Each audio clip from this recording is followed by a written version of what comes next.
It started with a sound so faint that most people would have missed it. A weak signal was moving through the cold darkness of space, crossing light years to reach anyone who might still be listening. It was broken and filled with static, but inside that noise was a voice. It was a voice full of fear, shaking and desperate, repeating the same words again and again. "Please help us.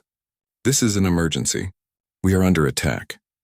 Those few words became the spark that would set everything in motion. The message came from a small colony world, one far away from the main trade routes and the protection of powerful fleets. It was a place most of the galaxy had forgotten. The people living there were farmers, builders, and families who wanted a simple life. But something terrible had found them. Their transmission gave no details, only that their defense systems were failing and their cities were burning. Then silence. The signal stopped as suddenly as it began. Across the galaxy, governments and great councils received the message, but many ignored it. Some said it was a trap, others said it was too far, not worth the risk. The galaxy was a cautious place, full of rules and politics. Every decision had to pass through endless discussions and votes. And while they argued, time passed. The people on that colony waited for help that wasn't coming, but not everyone turned away. On the harshest worlds, planets where storms could strip metal and animals hunted in packs, there lived the Deathworlders. These were species born on violent planets, places where only the strongest survived. To them, fear was not new. Danger was a way of life.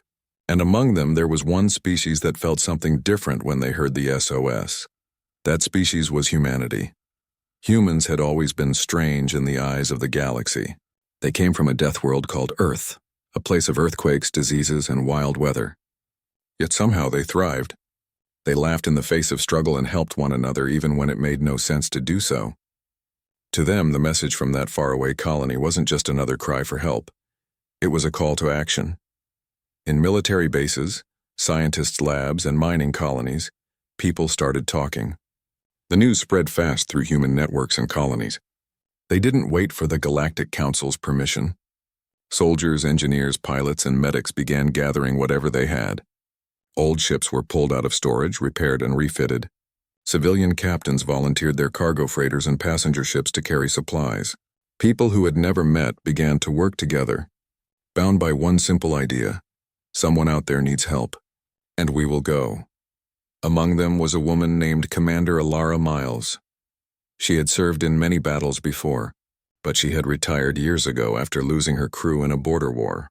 When she heard the message, she sat alone for a long time, listening to the frightened voice repeat again and again. Finally, she stood, opened a new communication channel, and said just one sentence: "If no one else will go, humanity will."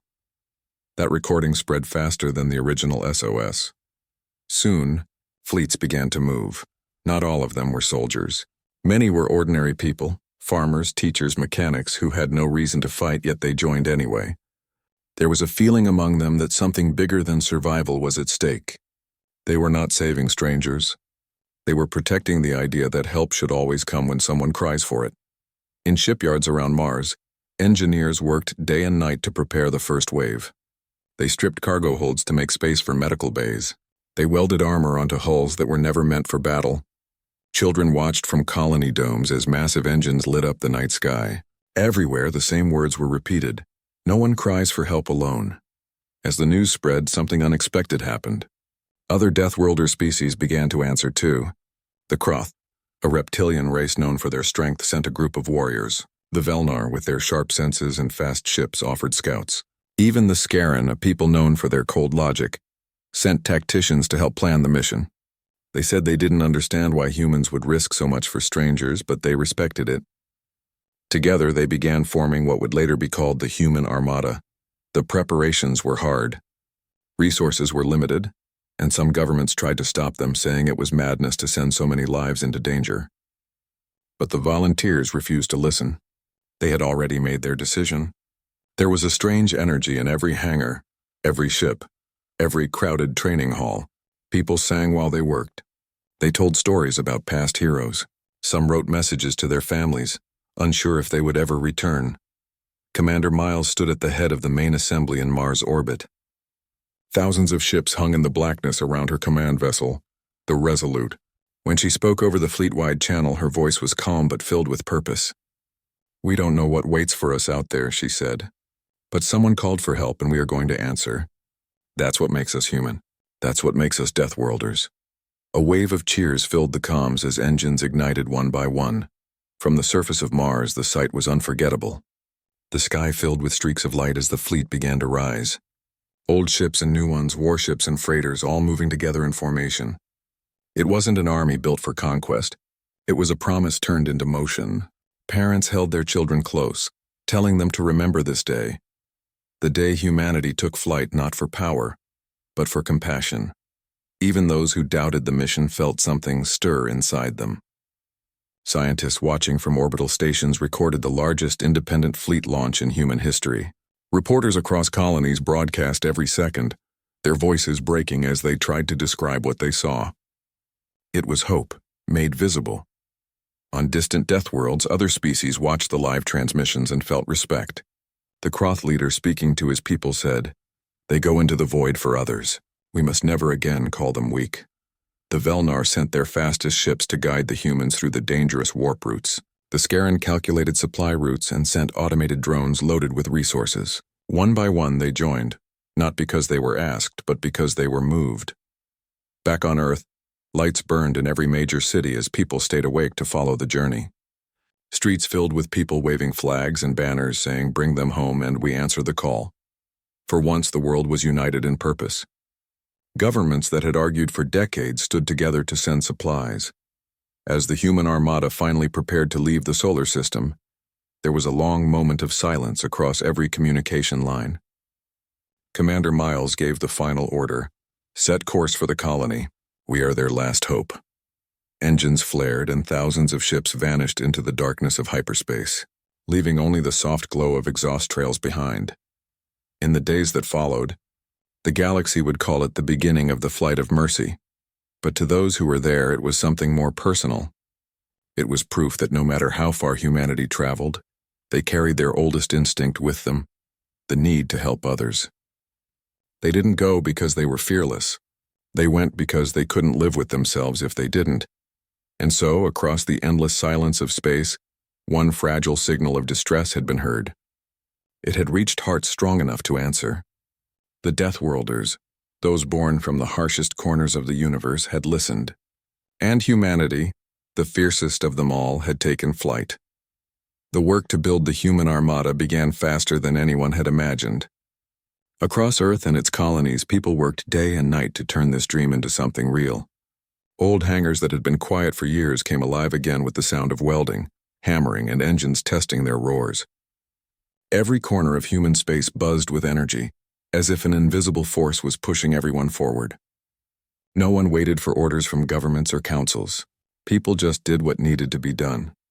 On Mars, engineers and scientists turned massive cargo ships into war-ready vessels. Huge tanks were fitted with plasma cannons, mining lasers were remade into defense turrets, and old exploration ships got new armor plates welded to their hulls. These were not perfect war machines, but they were built with care and courage.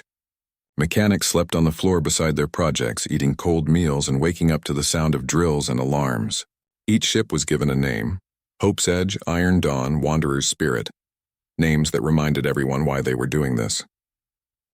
On Earth, families watched news broadcasts showing shipyards glowing red under the light of burning engines.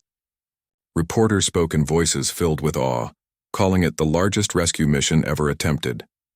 Children in schools drew pictures of spaceships flying through stars, carrying banners that said, "Help is coming." The message spread through the human colonies like wildfire. People from every background, soldiers, doctors, farmers, engineers, volunteered. They left behind their homes, their jobs, even their safety, to be part of something greater than themselves. Commander Alara Miles became the heart of it all. Her face was everywhere, on transmissions, posters, and news feeds. But she never wanted fame. She stayed in the command center, studying maps and reports, coordinating thousands of volunteers who barely knew each other but shared one purpose. She spoke simply, always reminding them, "We are not going to war. We are going to save lives."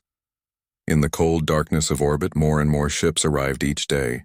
Some were military-grade frigates, but most were civilian vessels, freighters, passenger liners, and mining ships. Their captains were ordinary people, not trained soldiers. but they carried themselves with quiet pride. They knew the risks, yet no one hesitated. They painted their ships with bright colors and emblems: blue for Earth, red for Mars, green for Luna. Others painted stars, wings, or even the names of lost loved ones. It gave every ship a soul of its own. Meanwhile, help came from unexpected places. The Deathworlder races, those tough, battle-hardened species from across the galaxy, began arriving to join the humans. The Kroth were the first. They were tall, armored reptilian beings with deep, rumbling voices. When they landed their heavy assault ship on Mars, the ground shook beneath their feet. People stopped and stared, unsure at first, but the Kroth leader stepped forward and said, "Humans answer calls for help. So do we." That single line was enough. From that moment, the Kroth became trusted allies. Next came the Velnar, small but incredibly fast creatures whose ships could navigate asteroid fields at impossible speeds. They offered to scout ahead for the human fleet, guiding them through dangerous routes. Then the Scarran arrived, their silver ships gleaming like mirrors. They were logical beings who rarely fought unless necessary, but even they respected humanity's decision.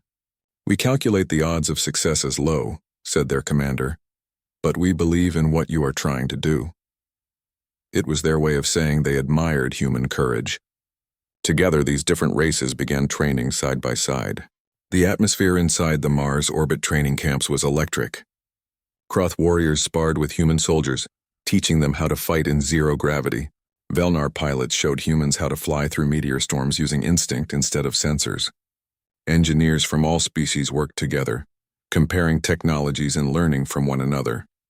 It wasn't always easy. There were language barriers, cultural clashes, and moments of tension. But every day, trust grew stronger. In one hangar, a young human mechanic named Aiden made friends with a Kroth named Gorik. They could barely understand each other at first, but they laughed over shared mistakes, like when Gorik accidentally bent an engine panel with one finger. "Too soft," he grumbled, and Aiden replied, "Or maybe you're too strong." It became a running joke between them. Little stories like theirs spread everywhere, giving the mission a sense of unity that no government could have planned. Food was scarce, rest was short, and danger loomed, but the excitement never faded. Every person there knew they were part of something history would remember. One night, as ships floated above Mars, a massive storm rolled across the planet's surface. The red dust swirled beneath the lights of thousands of engines, creating a breathtaking view. Someone played an old Earth song through the fleet-wide channel, a slow, hopeful tune, and for a moment everyone paused to listen. Even the Kroth hummed along in their deep, echoing tones. It was a small thing, but it reminded them why they were fighting, not for glory, but for connection. As the Armada grew, so did the challenges. Supplies ran low. Fuel shipments were delayed. Some ship captains argued about who should lead, and a few even threatened to leave. Commander Miles held the line with calm strength. She spoke to the crews every night, her voice steady. "We are not perfect, but we are united. The people who called for help are still waiting. We will not fail them." Her leadership became the glue holding the Armada together. Finally, the great day of departure came. Hundreds of thousands of people gathered on Mars, Luna, and Earth to watch the launch. The sky glowed with the light of thrusters painting the horizon in fiery gold. Entire cities paused to see the moment humanity and its allies would take flight together. Children waved flags, families hugged one another, and old veterans saluted as the fleet began to rise. In orbit, Commander Miles stood on the bridge of the Resolute, surrounded by her officers. The view outside was breathtaking. Thousands of ships stretching out in all directions, each one carrying hope and fear in equal measure. She looked at the endless black of space and whispered to herself, "They're counting on us." Then she opened the communication channel to every ship in the Armada. "This is Commander Ilara Miles," she said, her voice calm but powerful. "We stand here together, humans, Deathworlders, friends. We are not here for conquest. We are here because someone asked for help and we heard them. Remember that no matter what happens. Remember who we are." The response was immediate. Cheers, roars, and songs filled the communication lines. Some shouted in human tongues, others in alien growls and chirps, but the message was the same. They were ready. Engines came alive, glowing like blue suns across the dark. One by one, the ships began to move, aligning into formation. As the fleet prepared to jump into hyperspace, the last transmissions came from Earth. Families sent messages of love and luck. One child's voice broke through the static, saying, "Come back safe, okay?" Someone recorded it, and that little voice became the unofficial anthem of the mission. It played softly in the background as the final countdown began. 3, 2, 1. A deep silence followed. Then the stars stretched into long streaks of light as the human armada jumped into the void. In an instant they were gone, leaving behind a glowing path across the night sky. Back on Earth, people stood in awe. The moment felt unreal. For the first time in history, it wasn't a single nation or species acting. It was many worlds moving as one. The Galactic Council, which had once doubted humanity, now watched silently, unsure whether to fear or admire them. The journey ahead would be full of dangers, unknown enemies, deadly space routes, and the heavy weight of responsibility. But at that moment, none of that mattered. What mattered was that they had answered the call. Somewhere, far beyond the stars, people were still crying for help, and now for the first time, help was truly on the way. Humanity had gathered its strength, built its fleet, and taken flight not for war but for mercy. And in doing so, they had changed how the galaxy saw them forever. The human armada moved through the endless darkness of space like a river of light. Thousands of ships, big and small, drifted together through the void, their engines glowing softly against the black. From a distance it looked beautiful, like a trail of stars on the move. But inside those ships, life was far from peaceful. The journey to the outer rim was long, dangerous, and full of uncertainty. Every person on board knew that one wrong move could mean disaster. Days turned into weeks. The stars outside never changed much, and time felt different in the emptiness. People worked, ate, and slept under the quiet hum of machinery. Some wrote letters to their families that they might never send. Others kept staring at the same window, hoping to see a new planet or a friendly signal. The deeper they went into unknown space, the lonelier it became. Communication with Earth grew weaker, and soon there was only silence behind them. The fleet's navigators worked non-stop, plotting safe paths through regions filled with asteroid belts, radiation storms, and gravitational traps. Many of the ships were not made for such long journeys. They creaked and rattled as if the void itself was trying to tear them apart. More than once, an engine overheated or a navigation system failed, forcing the fleet to stop for repairs. Each time that happened, Commander Alara Miles made sure no ship was left behind. Her orders were clear. We leave together. We arrived together. One night, while crossing a region called the Shadow Drift, a thick cloud of cosmic dust blocked all sensors. Visibility dropped to almost zero, and static filled every radio. It was like flying blind through a storm.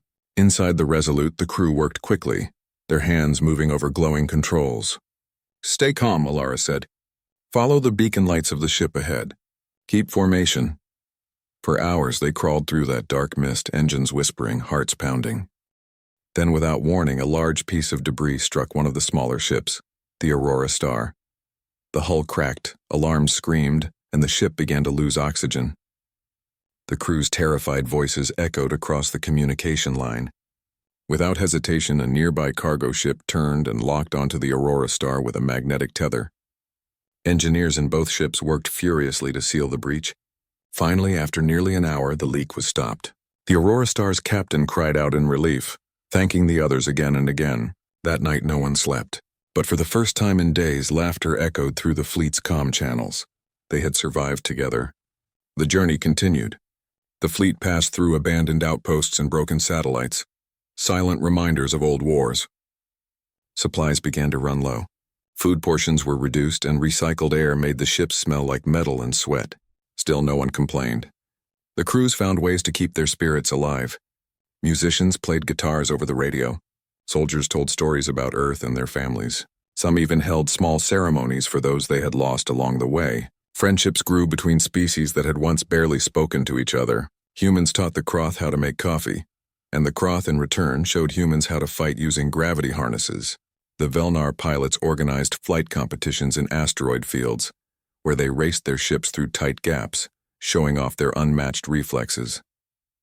The Scarran shared their logic puzzles with human engineers who tried and failed to solve them, laughing at their own confusion. Slowly, the barriers between them faded. They were no longer different races. They were one fleet, one mission. Yet not everything was easy. The constant stress began to weigh on everyone. Some crew members grew short-tempered. Others fell quiet and distant. There were rumors of arguments and fights on a few ships. Commander Miles knew she couldn't let morale collapse. She began sending daily messages to the entire fleet, short, honest speeches that reminded them why they were out there. "We're far from home," she said one day, "but someone out there is waiting for us. Every mile we travel brings us closer to saving lives. That's worth every struggle." Her words gave people strength again. Then came the first real test of the journey. As the fleet entered a narrow passage known as the Rift Corridor, dozens of pirate ships appeared out of nowhere. They were scavengers who hunted desperate travelers in deep space. Their ships were fast, covered in scrap metal, and armed with stolen weapons. They saw the human Armada as an easy target. Thousands of ships loaded with supplies and fuel. The first attack came fast. A human freighter exploded, sending chunks of burning metal spinning into the dark. Alarms blared across the fleet. Panic spread for a moment, but Commander Miles reacted instantly. "All defense units form a perimeter. Civilian ships fall back." The Kroth warships roared forward, their cannons lighting up the blackness. The Velnar darted between the pirate ships like flashes of silver, drawing enemy fire away from the slower vessels. The humans fought with a mix of skill and desperation. Some of their ships had old weapons, barely functional, but they made every shot count. The pirates soon realized this was no helpless convoy. It was a fleet filled with fighters. After an hour of chaos, the pirates began to retreat. A few were captured, their ships disabled. When questioned, they admitted they had never seen such determination before. "You're Deathworlders," one of them spat. "You fight like you've got nothing left to lose." Commander Miles simply replied, "We fight because others can't." The victory came at a cost. Several ships were destroyed and dozens of lives were lost. The fleet mourned together. In the silent void, the fallen were honored. One by one, the ships dimmed their lights, leaving only the stars shining. A soft song played across the communication network, a simple melody of hope and grief. Even the Deathworlders bowed their heads. The moment was heavy, but it made everyone stronger. They understood now that their mission would not only test their courage, but also their unity. Weeks passed and the fleet pressed on. The route took them through the Grave Spiral, a region filled with old wreckage from forgotten wars. Massive ship hulks floated lifeless like tombs in space. The sensors picked up strange readings, ghost signals from ships long destroyed. It was eerie and quiet. "This place is full of stories," a young pilot whispered. Commander Miles nodded. "Let's make sure ours ends better." As they neared the edge of the spiral, a massive storm erupted. It wasn't like any storm they had faced before. It was made of charged energy, flashing with lightning across the void. Ships trembled, shields flickered, and systems overloaded. It was chaos. "Hold your positions," Miles ordered, but half the fleet was struggling to stay together. The Scaran mathematicians calculated a path through the storm, while the Velnar pilots guided smaller ships through the gaps. For nearly a full day, they fought the storm. Metal groaned, engines burned out, and many thought they wouldn't survive. Yet somehow they did. When they finally emerged from the chaos, the stars ahead looked brighter than ever. The crew cheered, exhausted but alive. For the first time in weeks, they saw something hopeful, a faint signal in the distance. It was weak but clear, the same voice that had called for help so long ago. The colony was still alive. That moment changed everything. The fatigue, the hunger, the fear, it all disappeared, replaced by excitement. People cried and laughed as they listened to the repeating words, "This is Colony Vega 9. We are still here." It was proof that their mission mattered, that their suffering had meaning. Commander Miles smiled for the first time in days. "You see," she said softly to her crew, "they're waiting for us. Let's not make them wait any longer." The fleet repaired what it could and moved on with renewed purpose. They knew the hardest battles were still ahead, but now they had something precious to fight for: hope. The stars no longer looked cold.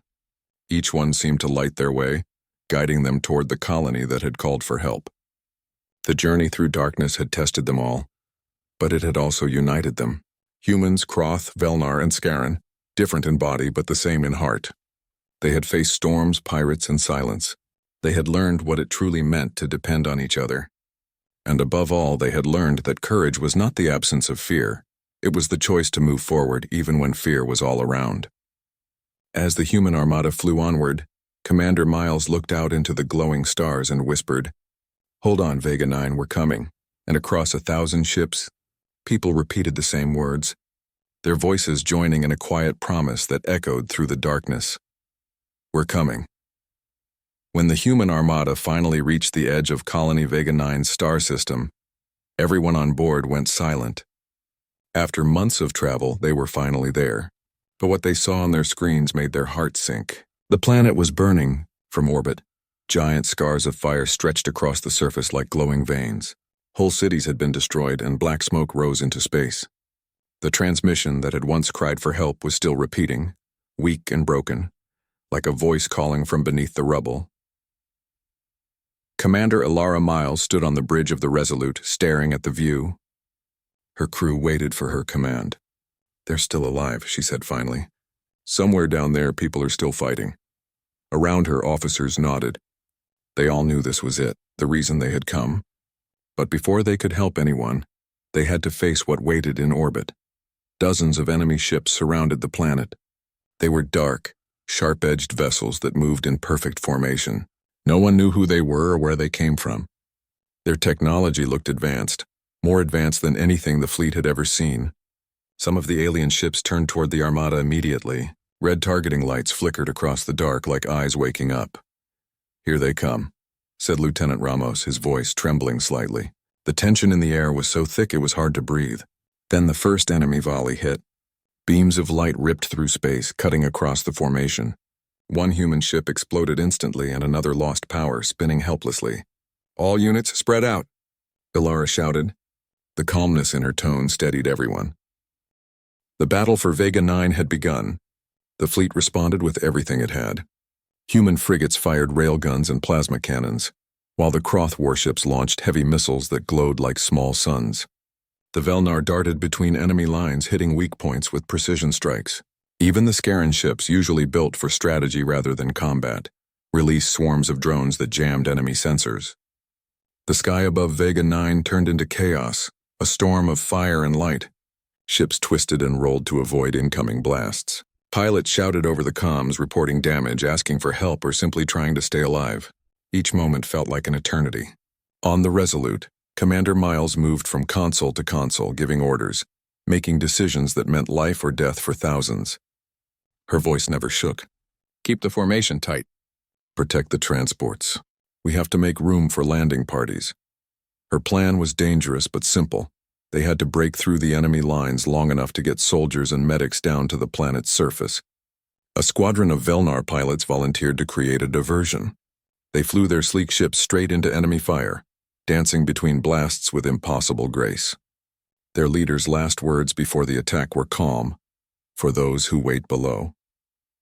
Moments later, half of them were gone, their ships vanishing in bursts of light, but their sacrifice opened a gap in the blockade.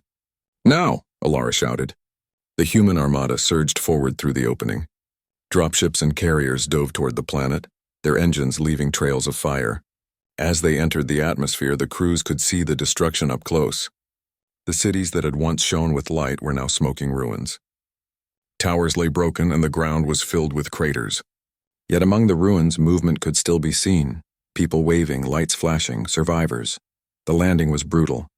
Enemy drones swarmed from the skies, firing beams of energy that tore through metal and stone. Human and Deathworlder troops jumped from their transports into the chaos below. The air was filled with smoke, dust, and the sound of explosions. Commander Miles's voice came through every soldier's headset. "Hold your ground. Find the civilians. Every life you save matters." On the ground, Captain Darius and his team of Kroth warriors led the charge through the shattered streets.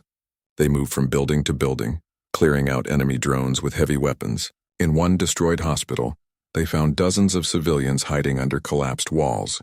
Engineers from the fleet worked quickly to lift the debris using portable anti-grav units, pulling out survivors who were weak, burned, and scared. Some cried when they saw the human insignia on the rescuers' suits. They couldn't believe help had really come. Meanwhile, above the planet, the battle raged on. The human armada was outnumbered, but they fought like no other fleet ever had.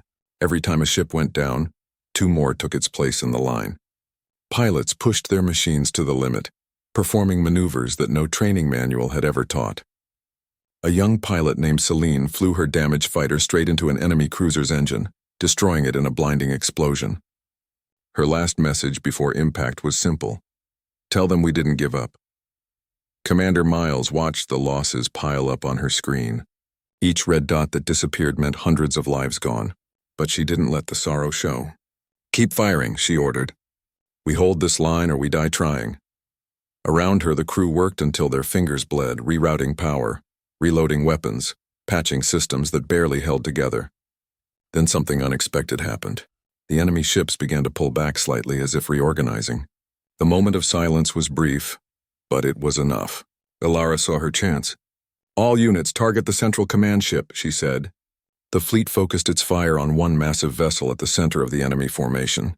Plasma blasts, missiles, and railgun rounds slammed into it from every direction. The ship's shields glowed red, then shattered. A final torpedo from a Croth cruiser hit its core, and the enemy command ship exploded, breaking apart into flaming pieces that scattered across the stars. The explosion shook the entire orbit. The remaining enemy ships faltered, losing coordination. Some tried to retreat. Others continued to fight blindly. "Press the advantage," Ilara shouted. The human armada surged forward, cutting through the chaos. Within an hour, the skies above Vega 9 were clear. The fleet had won, but at a terrible cost. On the planet's surface, soldiers and medics moved through the ruins, carrying survivors to safety zones. Fires still burned, and the air was filled with the smell of ash. A field hospital was set up in what remained of a park. Doctors worked without rest, treating the wounded with whatever supplies they had left. A little girl held her mother's hand and looked up at the sky. For the first time in months, there were no enemy ships, only the faint glow of the human armada watching over them. Commander Miles finally landed on Vega 9 herself. She walked through the ruins, her boots crunching over broken glass and ash. People gathered around her, cheering weakly, crying, thanking her. She didn't speak right away. She just looked around at what was left of the colony, the destruction, the loss, the survivors, and nodded slowly. "You held on," she said quietly. "You didn't give up. You made it possible for us to reach you." Later that night, as the fires began to fade, Ilara stood outside her command tent, staring up at the sky. The stars looked peaceful again, but she knew what it had cost to bring that peace. Thousands of ships destroyed, countless lives lost. Yet despite all the pain, she felt something deep inside her, a quiet pride. They had done what no one else dared to do. They had answered the call. A young officer approached her, his face tired but hopeful. "Commander," he said, "we've secured the colony. The survivors are safe." She nodded. "Good, then we did our job." He hesitated. "Ma'am, what should we tell Earth?" Ilara smiled faintly. "Tell them. We heard the SOS and we came." Her words spread through the fleet, carried from ship to ship until everyone had heard them. Pilots, soldiers, engineers, medics, they all repeated the same line. It became a symbol of everything they had fought for. The battle for Vega 9 ended not with a cheer, but with silence. A silence filled with exhaustion, grief, and hope. The human armada had stood against impossible odds and won. The survivors on the planet began rebuilding, using what little they had left. The Deathworlders who had fought alongside humans stayed to help, repairing systems and clearing debris. When dawn finally rose over the planet, light spilled across the broken cities, turning the ruins golden. For the first time in a long time, Vega 9 saw a sunrise free of smoke and fire. The people looked up and saw the human ships hovering above, and they knew they were not alone anymore. Commander Miles watched the sunrise from the bridge of the Resolute. Around her, the crew was silent, each lost in their own thoughts. She closed her eyes for a moment and whispered, "For every life we lost, 1,000 will live." The war was not over, but this battle had shown something powerful, that even in the darkest corners of the galaxy, hope could still burn bright when humanity took flight. Weeks had passed since the Battle of Vega 9. The smoke had finally cleared, but the memory of war still lingered in every corner of the ruined colony. The once busy streets were silent now, filled with broken buildings and burned-out vehicles. Yet amid the destruction, life had begun to return. Children were seen playing among the rubble, laughing for the first time in months. People worked together to rebuild their homes, using scraps of metal and stone salvaged from the wreckage. Hope was slowly returning piece by piece. Commander Ilara Miles walked through the colony every morning. Her uniform was no longer crisp. It was worn, stained, and torn in places, but she didn't care. She preferred it that way. It reminded her that leadership wasn't about medals or perfect words. It was about standing beside those who suffered, about sharing their burden. Every day she met survivors who told her stories, stories of loss, courage, and survival. Some had lost everything but still smiled, grateful just to be alive. Others carried quiet grief, but even they found strength in knowing that they were not forgotten. The human armada had stayed in orbit, helping rebuild the colony and tending to the wounded. Engineers from Earth and the Deathworlder planets worked side by side, repairing water systems, power grids, and communication towers. Soldiers helped move debris and built shelters. Even the Velnar pilots, once fierce and proud warriors, now helped deliver food and medicine. It was a strange sight, creatures from deadly worlds working together with humans to restore peace. But it was beautiful too. One evening, Ilara stood at the edge of what used to be the central square. The stars above looked peaceful again. Beside her stood Captain Darius of the Croth, his massive frame towering over her. His armor was scratched and dented, a symbol of battle survived. "Your people fight with fire," he said in his deep, gravelly voice. "But they rebuild with heart. That is rare." Ilara smiled faintly. "Fire and heart," she repeated. "Maybe that's what keeps us alive." Darius nodded.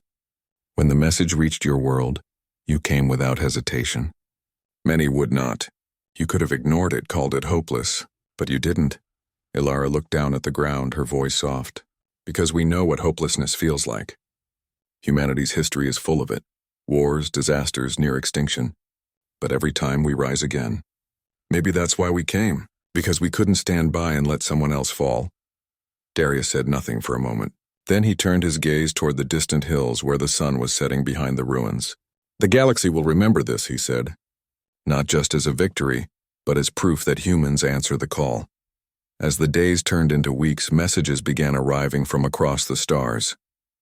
Other colonies and alien worlds that had heard of Vega 9's rescue sent their gratitude. Some sent supplies, others sent people, engineers, healers, teachers to help rebuild. For the first time in history, the Deathworlder Alliance felt united. They had faced darkness together and survived. A ceremony was held in the heart of the colony. The survivors built a monument from the remains of fallen ships. At its center stood a piece of the Resolute's shattered hull, engraved with words that became a symbol across the stars. "We heard the SOS, and we came." Ilara stood before the monument, surrounded by soldiers, civilians, and alien allies. She looked out at the crowd and saw faces from dozens of worlds, each one carrying a story of pain and courage. She took a deep breath and began to speak, her voice steady but filled with emotion. "When we came here," she said, "we didn't know what we would find. We only knew that someone needed help. We were scared, all of us. The enemy was stronger, faster, more advanced. But we came anyway because that's what we do. Humanity doesn't turn away from fear. We face it. We don't fight because we love war. We fight because we love life. Every world we save, every life we protect makes this galaxy brighter." Her words carried through the square. Even the wind seemed to still. Around her, people listened with tears in their eyes. "We lost many," she continued. "Friends, comrades, brothers, sisters. Their names will never fade. They live on in every sunrise over Vega 9, in every child who laughs again, in every life that continues because of their courage. We came here as soldiers, but we leave as something more, as a promise that when darkness calls, we will answer." When she finished, silence filled the air. Then someone began to clap. It spread quickly, until the entire crowd was cheering, shouting, crying. The sound echoed through the ruins like thunder, a roar of hope and gratitude. Later that night, Ilara sat alone near the monument. She looked up at the stars, thinking of the ones who had been lost. She remembered Celine, the pilot who had sacrificed herself to destroy the enemy cruiser. She remembered the Velnar squadron that had opened the path through the blockade. She remembered the civilians who had fought to stay alive until rescue came. Each memory hurt, but it also gave her strength. A soft voice interrupted her thoughts. "Commander, we're ready for departure." It was Lieutenant Ramos. His eyes were tired, but he smiled. "Fleet Command wants us back. There are other signals coming in, other colonies calling for help." Ilara nodded slowly. "Then we'll go," she said. "We always go." Before leaving, she placed her hand on the monument's cold surface. "Rest well," she whispered. "You've earned it." Then she turned and walked toward her shuttle. As the Resolute rose into the sky, Vega 9 grew smaller below. From orbit, the planet still looked wounded but alive. Tiny lights flickered across the surface, signs of power returning, cities rebuilding. It wasn't perfect, but it was healing. The fleet began to move, engines glowing in the darkness. Hundreds of ships, different in size, shape, and color, all flying under one purpose. The sight was breathtaking, a storm of hope sailing across the stars. Elara stood on the bridge, watching the stars drift past. "Where to next?" asked Ramos. "Wherever the next SOS comes from," she said softly. "There's always another call, another fight, another chance to make a difference." For a long time, no one spoke. The hum of the engines filled the silence, steady and calm. Then, from one of the crew stations, a faint signal appeared. It was weak, distant, but unmistakable, a distress beacon. Another world crying for help. Elara smiled faintly. "Patch it through," she said. "Let's see who needs us this time." The crew moved quickly, tracing the coordinates. It was a faraway system, unknown to most maps. The signal repeated again, a familiar rhythm of desperation and hope. Ramos looked at her. "Same words as before," he said quietly. "They're saying, 'Please, someone, help us.'" Elara turned toward the window, her eyes hardening with determination. "Then we'll answer," she said. "We always do." The order went out through the fleet. Engines powered up, lights flared to life, and one by one the ships aligned their course toward the new signal. The stars outside began to shift as hyperspace gates opened. Before jumping, Elara spoke one last time to her crew. "Remember Vega 9, she said. "Remember why we fly? Not for glory, not for revenge, but for life. For every voice that calls out in the dark, we are the answer." With that, the fleet vanished into the stars, leaving behind trails of blue light that shimmered like a promise across the void. On Vega 9, the survivors looked up that night and saw the streaks of light in the sky. To them it looked like angels taking flight. Children pointed and smiled. Elders whispered blessings. And somewhere deep in the ruins, the automated beacon that had once sent a desperate SOS fell silent at last. It had done its job. The galaxy would tell the story for generations. The story of the Deathworlders who heard a cry for help, and the humans who rose to answer it. Some would call it legend, others history, but those who had lived it knew the truth. It wasn't just a story of war or victory. It was a story of compassion, courage, and the unbreakable will of those who refused to look away from suffering. And so, wherever the next call came from, the words of Commander Elara Miles echoed across the stars. "We heard the SOS and we came.